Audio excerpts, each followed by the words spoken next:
The National Child Traumatic Stress Network is a federally funded collaborative initiative of leading research and clinical institutions integrated with community-level treatment centers. The network's mission is to raise the standard of care and improve access to services for traumatized children, their families, and communities throughout the United States. To learn more, please visit our website at www.nctsnet.org.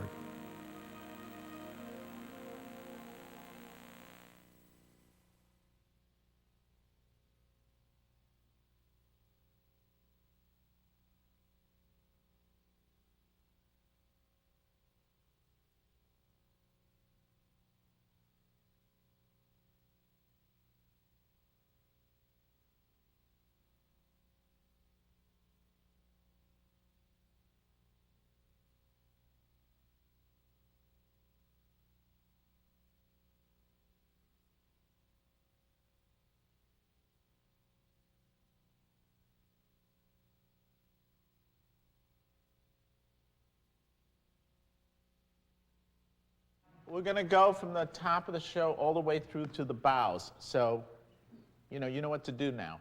Got it? Yes. On your mark, get set, Go. For years, we had been working with refugee children and realized that the public really didn't understand what they were all about, what they had been through. 1992. 1992. War comes to Afghanistan again. The Children of War project came about as a joint effort between the playwright, Ping Chong, and the Center for Multicultural Human Services. War comes closer to home, to Freetown. 1998. Okay, good. How can we give children a forum for them to tell their own stories in their own words? I think of my dad and the dreams that went with him to his grave. I think of the silence of the dead. We felt it was very important to bring it to the public's attention. At the same time, we were looking at how can we use the arts as a way of healing. In Somalia, a child's middle name is the father's first name. My name is Awa Isman Nur. Sitting down with the playwright, the questions he asked me and stuff, I didn't even know I had that much information. I mean, he drew out stuff for me that I didn't even know I had. And I think I cried at some point during between because I didn't even. It was very weird, talking about it, openly. I guess I had even myself, suppressed some memories and stuff, I guess. 1992. El Salvador. The beatings continue. I dream that one day we'll find a place where nobody will beat us again and people will be kind to us. I think it was important for me to tell my own story because I felt alone. I didn't know there was other people that had personal problems, and I used to sit for hours in my bedroom at night for entire hours asking myself, why does this happen to me? Why am I suffering this much? What have I done to deserve this? I am 6 years old. 1996. Welcome to America. It made me feel good that other people have the same experience that I had. Because I felt like I'm not the only one that things happen to me. They've been through the same thing too. From the top, once everybody's set. On the first night the play opened was it was odd in a way because I'm talking to people I don't know at all about things so personal to me. Will my life story be worth $1 million or a mere dime? But at the same time, it was you don't treat them as strangers. They're kind of guests into your life, and you kind of, once you take that thought into your head, it's very comfortable to share with them. They're over for tea or something, you just want to tell them.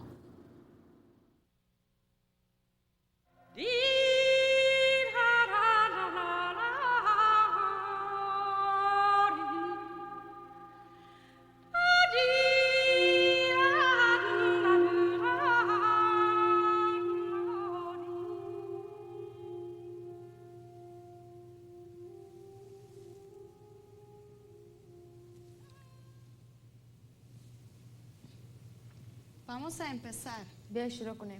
بیا شروع کنیم. Let we begin. حتی بلابنا. By this way, Let's get started. Please sit. Abdul, Yes, Fatu. What do you think of when I say the word Afghanistan? My grandparents, the smell of roses. The roses here don't smell as strong. I miss the freedom of playing outside of our house. Kabuli palau, a rice dish with meats, carrots, and raisins. I think of riding horse under an open, big sky. Fatou? Yes, Abdul? What do you think of when I say the word Sierra Leone? I think of peanut butter cake, cassava leaf sauce, and fufu, which is cassava porridge that I still eat with my hands. I think of my school uniform, which I missed. I think of respect for elders, respect for teachers. I think of my grandmother's songs. Jarvin, Yes, Doreen. what do you think of when you hear the words El Salvador? I think of carne asada, which is grilled meat, pupusas, which are like empanadas made of corn flour with cheese and meat, the games I used to play with my brother and sister, the warm weather, the fireworks at Christmas. After all these years, I think of El Salvador as a dream that I cannot go back to. 1988. 1988. More than 7 members of my mother's family are killed in the civil war of El Salvador. 1988. 1988. Somalia. Dagaal sokeeya ayaa ka kaxray qabiilooyinka dhexdooda. Civil war breaks out in Somalia. Tribe against tribe. But it is not yet in the south where I live. 1990. 1990. El Salvador. I'm playing outside with my brother and sister. My mother says, Come with me. we walk with her and her boyfriend Martin to where the blue, green, and white bus stops. She says, me voy a los Estados Unidos. Es posible ganar mucho dinero allá. El dinero es verde. Voy a regresar, pero no sé cuándo. I am going to the United States. It's where you can make lots of money. The money is green there. We are very excited. She hugs each of us. Then we watch the bus getting smaller and smaller. 1991. 1991. 1991. Mogadishu, Somalia. It is a sunny day. I am playing with a purple ball in the yard. The ball keeps running away from me. Suddenly, I hear my aunt scream. A bullet ricochets in a washtub outside. We all run into the house. The war comes to Mogadishu. I am 4 years old. 1991. 1991. The same day. Machine guns are shooting everywhere. My family frantically packs. I take my blonde doll with the eyes that close when you lay it down. My mother takes the family photo album, her jewelry, and the baby milk powder from my little sister Aisha. We rush next door, just as our neighbor is driving off in a bus. Stop, stop. My mother shouts. Can you take us with you? Our neighbors stop. They take out some of their own belongings and fit us in. There are over 25 people in and on top of the bus. We take off. Nobody speaks. Everybody is in shock. Our tribe is targeted for extermination, so we pass ourselves off as another tribe. We move off again, this time in a Land Rover crowded with more than 20 people. But we don't get far before we are stopped by guerrillas. Are they enemies or friends? 1. 2. 3 eternities pass. A guerrilla says, Get out of the bus. we all get out, but the driver takes off. The guerrillas start shooting. Everybody panics and starts running. Chaos and madness. 4 people are killed. Many wounded. My baby sister is hit. My mother goes to a nearby village for help.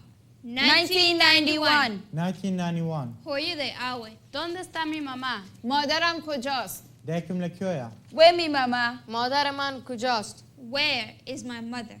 3 days later. She returns without my baby sister. I ask, Where's Aisha? She's in heaven. I am shaking with tears and I ask, Can I go to heaven too? No, not now.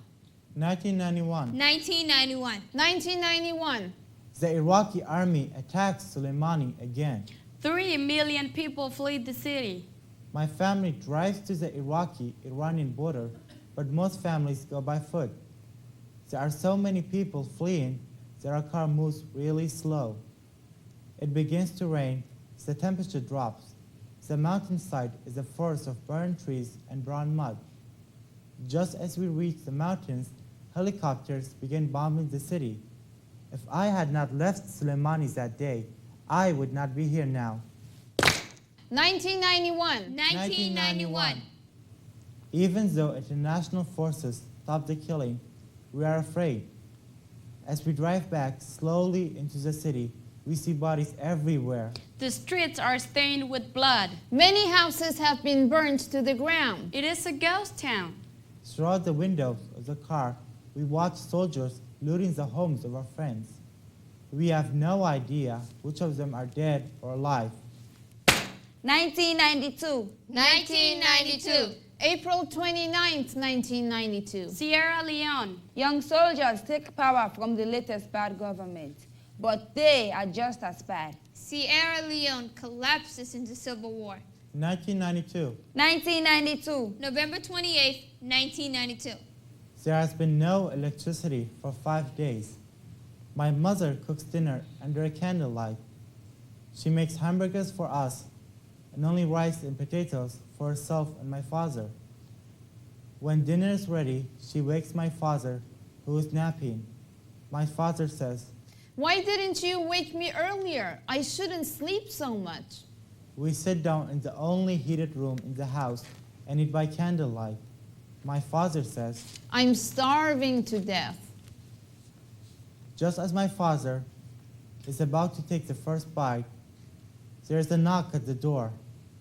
My mother says, Who can it be at this time of night? Why are you worried? Calm down, calm down. My father goes to the bedroom and gets a pistol. 1, 2, 3 eternities pass. My father opens the door. My mother follows behind with a candle. I am clutching my mother's dress. Out of the darkness, a voice comes. So Dilshadi? Are you Dilshad? Yes, I am. I hear gunshots. It lights up my father's face. Bullets are whizzing in all directions. My father falls. My mother screams. In the darkness, my mother asks, Dilshad, did they shoot you? Have you been wounded? Yes. I escape from my mother's arms. I run to him. He is bleeding badly. My father struggles to get up. He wants to tell us he loves us. Then he falls again. My father dies. I don't have a chance to tell him that I love him. I am 5 years old. 1992. 1992. War comes to Afghanistan again. At 11 p.m., my father's listening to the news on the radio. All of a sudden, there's a huge explosion. The building next door has been hit by a missile. Glass shatters all over my father, but he's not hurt. Guns are firing everywhere. We run from one room to another. More missiles whistle by. More explosions. More gunfire. We run down to the basement where everyone else is already gone. We're very afraid. 1993. My father decides we must leave Afghanistan. With a bicycle pump, he blows air in the tire of his car. 3 families, including Abdul's, leave together for Pakistan. 12 people pile into a small car. We have to pass many checkpoints. We don't know who's enemy or friend. Abdul's father bribes his way past. We leave our watan. Mi country wa born. Tierra natal. Doke gohoyo. What? Vatan. Homeland. 1994. El Salvador. My mother wants me to go to America. I take the bus to San Salvador, the capital of El Salvador. Then a bus to Guatemala. Then a bus to Mexico, and then to Los Angeles by air. I'm very tired when I arrive. I'm 9 years old. 1994. LAX, Los Angeles. After 3 years, I finally see my mother again, but I don't recognize her. You are not my mom. You're so fat. She laughs. Then she introduces Francisco, her husband. 1996. 1996. 2 days later, I am leaving my country. I want to bring everything with me, but I can't. Instead, I take a stuffed black and white bunny, a beanie baby giraffe, and a black and brown stuffed dog. My mother takes my father's photograph in a small photo album. We get into a bus crowded with exhausted people and ride for hours. When we get to the Turkish-Iraqi border, we cross a small wooden bridge. That small wooden bridge is a space between home and exile. Everyone looks back and cries, I am 9 years old. 1998. 1998. Abu is 14 years old. He has a pointed nose and a big friendly eyes. Abu and I make a deal. If I don't want to do my homework, he does it for me, and I gave him fruit. Fruit for homework. Homework for fruit. It's a really good deal. 1999. 1999. I am standing in my neighbor's yard. They had just dug a well. I am standing next to Abu, watching. All of a sudden, there is a popping sound. Everybody scatters. Abu falls. I drag him into my neighbor's bedroom and hide with him under the bed. When the shooting stops, I pulled Abu out. I am covered with blood. Abu is dead. I am 11 years old. 1999. 1999. 1999. We hear screaming in the market. Everybody runs. Do you want short sleeve or long sleeve? That is what the boy killers ask. If you say long sleeve, they chop off your entire arm. If you say short sleeve, they chop off your arm at the elbow. People run past me screaming with no arms. 1999. 1999. My uncle says, You have to leave. It is not safe here anymore. we leave my neighborhood. My family takes what they can. The carpet we sleep on, the cooking pot. The streets outside are full with rotting bodies. Dogs are eating them. I see my friend's mother dead. My foot gets stuck in the body. The smell is horrible. We reach a bombed-out house and slept together on our carpet. We have no food or water. We are very tired. 1999. 1999. I can't sleep. I can't eat. I am afraid. My girlfriend Kadiatu and Saleh have been raped. Saleh's mother is killed in front of her. My girlfriend Fanta is taken to be a rebel's bride. I think to myself, Maybe if I join the rebels, I will be safe. 1999. 1999. Finally, my aunt gets enough money for us to live. All 5 of my sisters and brother and I go to Guinea like so many other refugees. Then we go to Senegal for visas to the United States.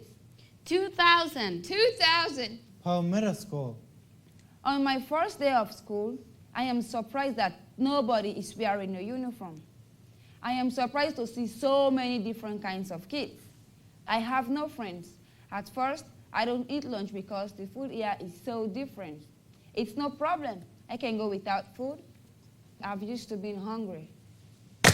2001. 2001. I am sent to see a therapist. I'm scared. I don't want to feel the pain. I don't want to talk about the past. Later, the therapist says, What happened to you is not your fault. it was good to let the sadness out, to let the tears flow, to tell my story to someone else. For the first time in my life, I don't have to be afraid of bad things happening to me over and over again. 2001. 2001. I hear an airplane. I run into the closet and hide.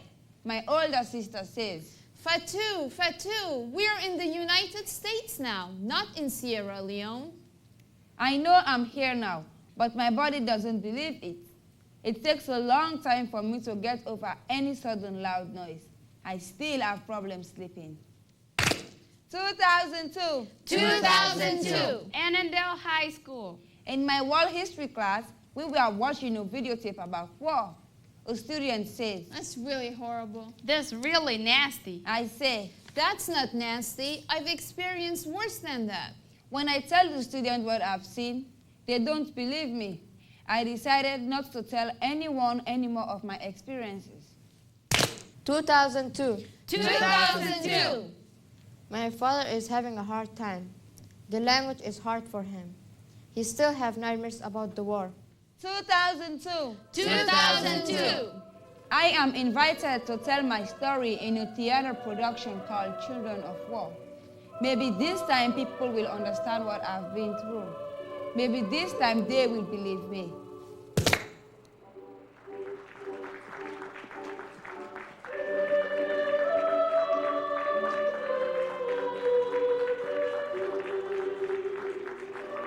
There's been a huge influx of refugees over the past 25 or 30 years in many communities in the U.S.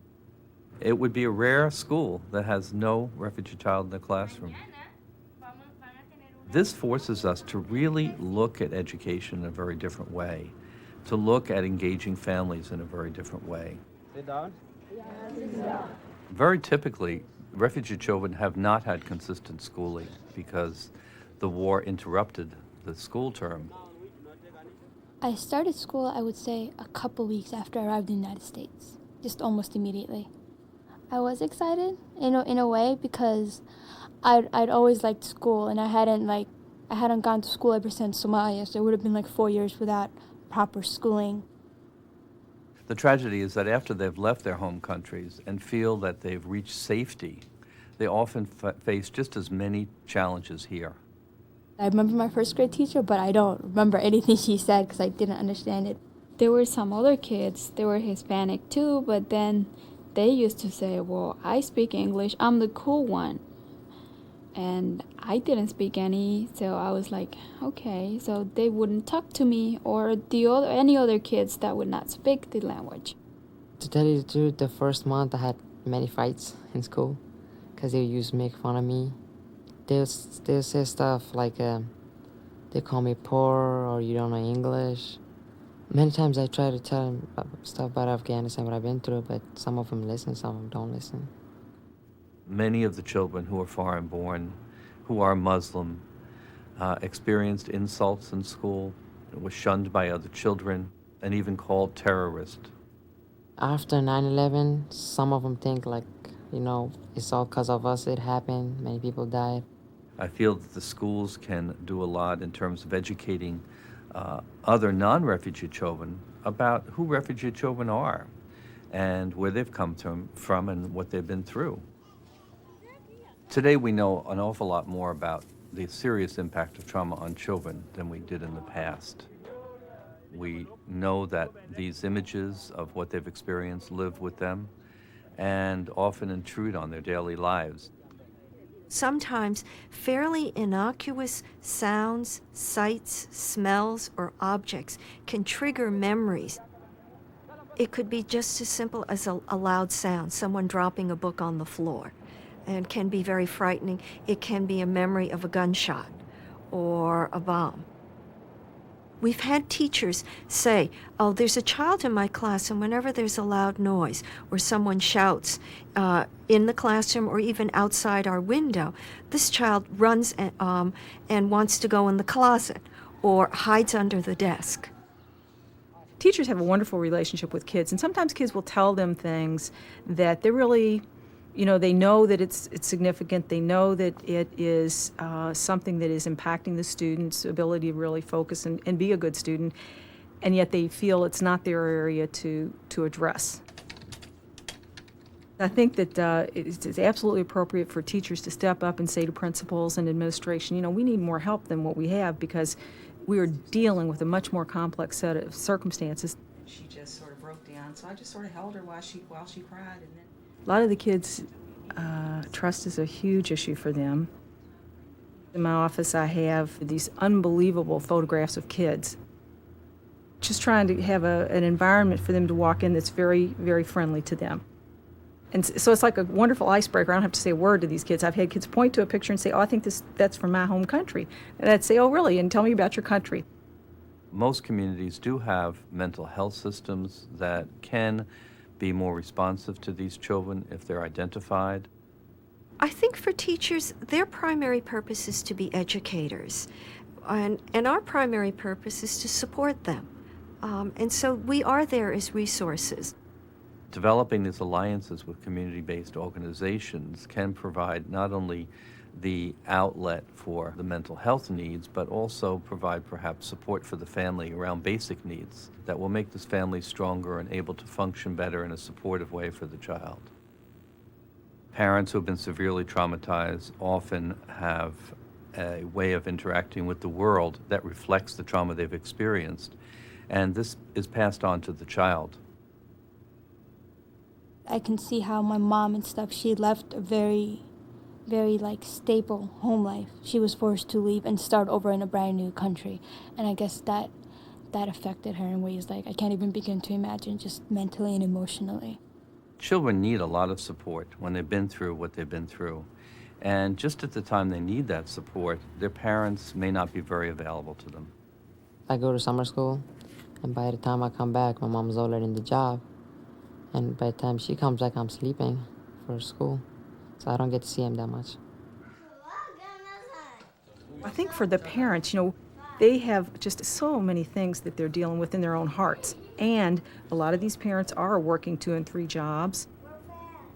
And while they desperately want their children to get a good education, they feel embarrassed that they don't know really how to help their kids. My parents didn't know that much English at that time, and they didn't learn that fast, and they still don't know that much English, so it was hard for them. The children, because they go to school, are immersed in a totally American environment. And many times, parents don't have that same immersion. And so they have to rely on children to be the interpreters not only of the language, but of the culture. And so there's a role reversal, where the children now are the ones who know better than the parents how to negotiate life. In some countries, parents are expected to see the teachers as the authority figure, and parents are expected to take a secondary role. And it's very different in this country, where parents are expected to take an active role, an active interest in the child's education. Frequently, parents don't understand, for example, extracurricular activities, and these are exactly the kinds of things that may help children feel more integrated, but yet parents may not understand what they are and not encourage their children to participate. All children ever want to do is just be with their peers and not be treated as different or be different. They just want to fit right in. I mean, I think that's all I ever thought about. ¿Qué tenemos que hacer? Acerquémonos y les diré. What are we going to do? Schools around the U.S. have really done an amazing job in being responsive to the unique needs of refugee children. There's always more that can be done, of course, so that schools will come up with creative, innovative approaches to helping these children who have been through so much trauma, who have experienced so much loss, to rebuild their lives. I am taking summer school right now for science and math. I'm going to start high school next year. I'll get my driver's license. I found more teachers that were able to help me and some tutors in the school that were willing to help me, and my grades definitely went up, and since then they've been up. There's 5 levels that I'd like you to know. Right now I'm going to Nova, and I'm studying criminal justice. Most of the gangs around our neighborhood. I'm working really hard, still keeping that GPA high, and looking for graduation next June.